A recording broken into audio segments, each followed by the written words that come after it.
নমস্কার বন্ধুরা, আমি কিষানু আর আপনারা দেখছেন কিষানু হোম গার্ডেন।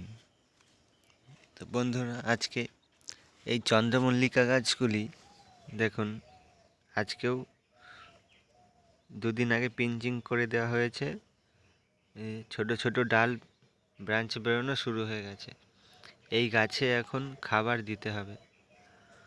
তো প্রথমেই বলি, চন্দ্রমল্লিকা গাছ বসানোর পরে অবশ্যই পিঞ্চিং করতে হবে। চন্দ্রমল্লিকা গাছে পিঞ্চিং না করলে বেশি ফুল আশা করা যাবে না। তো বেশি ফুল পাওয়ার জন্য অবশ্যই চন্দ্রমল্লিকা গাছ পিঞ্চিং করতে হবে। তো আমার এই গাছগুলি দেখুন, প্রথম পিঞ্চিংয়ের পর 4-5টা ডাল বেরিয়েছে এবং সেই 5টা ডাল আবার দ্বিতীয়বার পিঞ্চিং করা হয়েছিল।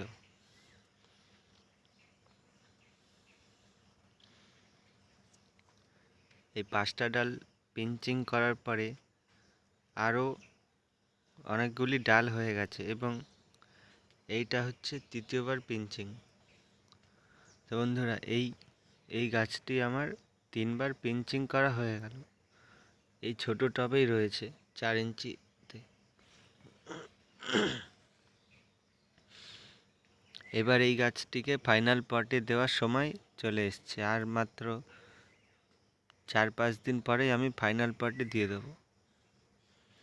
তো এই সময় এই গাছে অবশ্যই ডিএপির দানা দিতে হবে। ডিএপির দানা দিলে খুব তাড়াতাড়ি গাছগুলি বেড়ে উঠবে এবং এই যে এসব খারাপ পাতাগুলি ছিঁড়ে ফেলে দিতে হবে, নাহলে এগুলো থেকে ফাঙ্গাস আক্রমণ হয়ে যাবে।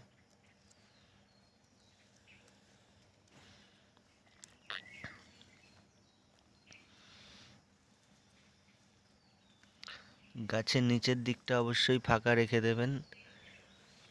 এই গাছটি দেখুন, এই যে এরকম শুকনো পাতা সব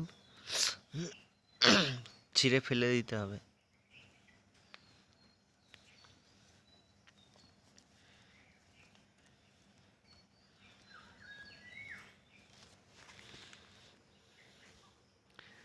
এই 4 ইঞ্চি টবের জন্য 4-5টা ডিএপির দানা দিয়ে দিতে হবে।